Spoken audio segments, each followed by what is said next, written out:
तो दोस्तों आज तो कमाल ही हो गया, क्योंकि भारतीय खजाने ने इतनी लंबी छलांग मारी है जितनी पास्ट में कभी नहीं मारी थी। इसे देख के पूरी दुनिया सहम चुकी है।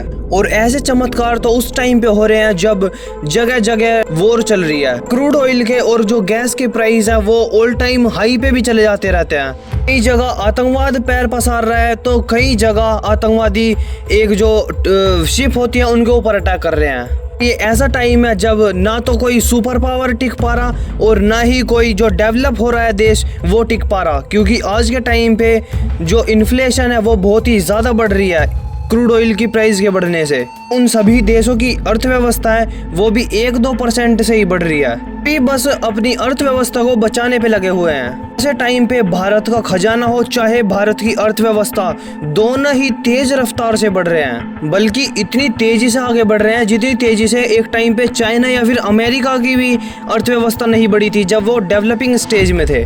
इसी का सबसे बड़ा नमूना है आज के टाइम पे जो एक रिपोर्ट आ रही है कि भारत का जो खजाना है वो $4 बिलियन से और बढ़ चुका है, जो कि हमारा रिजर्व पिछले हफ्ते $650 बिलियन तक पहुंच गया था और सिर्फ 7 दिनों के अंदर वो $4 बिलियन से और बढ़ चुका है। बताया तो ये भी जा रहा है जिस रफ्तार से भारत का खजाना बढ़ रहा है कोई दूर नहीं है जब भारत का खजाना आपको $700 बिलियन के भी पार दिखेगा। हफ्ते 4 बिलियन, 5 बिलियन और 6 बिलियन भी भारत का खजाना बढ़ रहा है। तो इस चीज़ से एक बात तो साफ हो जाती है कि आने वाले कुछ ही दिनों में, बल्कि कुछ ही महीनों में भारत का खजाना 700 का जो एक टारगेट है उसको भी पार करने वाला है। और मैं आपको ये भी बता दूं कि ये आंकड़ा किसी अरे गहरे इंस्टीट्यूशन या फिर ऑर्गेनाइजेशन ने नहीं दिया, बल्कि ये आंकड़ा हमें RBI ने दिया है। और ये 700 का आंकड़ा पार करना भारत जैसे देश के लिए एक बहुत ही बड़ी बात है। और ये हिस्ट्री में पहली बार होगा जब भारत का रिजर्व 700 का जो एक बड़ा आंकड़ा है इसको पार करेगा।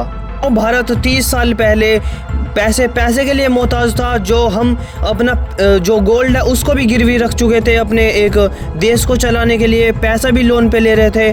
और आज के टाइम पे भारत इतना बड़ा आंकड़ा एक पार कर रहा है, ये बहुत ही बड़ी बात है। और आप याद रखिए इस चीज़ को पूरी दुनिया देख रही है कि भारत की जो इकोनॉमी है वो कितनी तेज़ी से ग्रो हो रही है और जो भारत का रिजर्व है वो कितनी तेज़ी से ग्रो हो रहा है। ये ना तो नंबरों की बात है कि भारत का आज के टाइम पे 700 का खजाना हो चुका है या फिर $650 बिलियन का खजाना हो चुका है, पर लेकिन ये बात है कॉन्फिडेंस की। और ये चीज़ दिखाती है भारत के प्रति एक कॉन्फिडेंट कि जो भी देश हमारे देश के अंदर इन्वेस्ट करना चाहता है वो दिल खोल के इन्वेस्ट कर सकता है, क्योंकि हम आज के टाइम पे तुम्हारा पैसा ग्रो ही करेंगे। क्योंकि आप अगर भारत के पड़ोसी देशों को देखो, जैसे पाकिस्तान है, उसका आप फॉरेन रिजर्व देखोगे तो जितना हमारा एक हफ्ते में बढ़ता है इतना तो पाकिस्तान का टोटल खजाना है। और वो खजाना भी पाकिस्तान चाइना से या फिर सऊदी अरब या फिर UAE से, इन सब से लोन लेके अपने खजाने के अंदर डालता है। और पाकिस्तान आज दिवालिया हो जाए कल दिवालिया हो जाए कुछ कह नहीं सकते, क्योंकि उनकी इकोनॉमिक हालत जो है वो बहुत ही खराब चल रही है आज के टाइम पे। और इसी चीज को देख के पाकिस्तान के अंदर कोई भी इन्वेस्टर इन्वेस्ट क्यों करेगा जब वो अपने देश को ही नहीं संभाल सकते, तो उनकी इन्वेस्टमेंट को कैसे संभाल लेंगे। इसीलिए इंडिया एक बहुत ही गोल्डन अपॉर्चुनिटी उनके लिए निकल के आता है। उन इन्वेस्टर को ये भी पता है कि अगर हम पाकिस्तान के अंदर आज इन्वेस्ट कर देंगे तो कल हम क्लेम किससे लेंगे और किस को ये बोलेंगे हम कि अब हमारी जो इन्वेस्टमेंट है वो तो लौटा दो, अगर आप बढ़ा नहीं सकते हमारा पैसा तो कम क्यों कर रहे हो, क्योंकि उनको अपने देश के चलाने के लिए ही पैसे नहीं है। लेकिन भारत का खजाना इतना ह्यूज है और इतना सॉलिड है और इतनी रफ्तार से बढ़ रहा है कि जो इन्वेस्टर है वो अपने आप ही अट्रैक्ट होते हैं इंडिया की तरफ। अगर आप एक सिचुएशन में ये भी मान लो कि बहुत ही तगड़ा क्राइसिस भी आ जाता है तो उसके बाद भी भारत के पास इतना खजाना है कि वो आराम से सरवाइव कर पाएगा और आराम से जो इन्वेस्टमेंट होगी दूसरे इन्वेस्टर की वो सेव कर लेगा।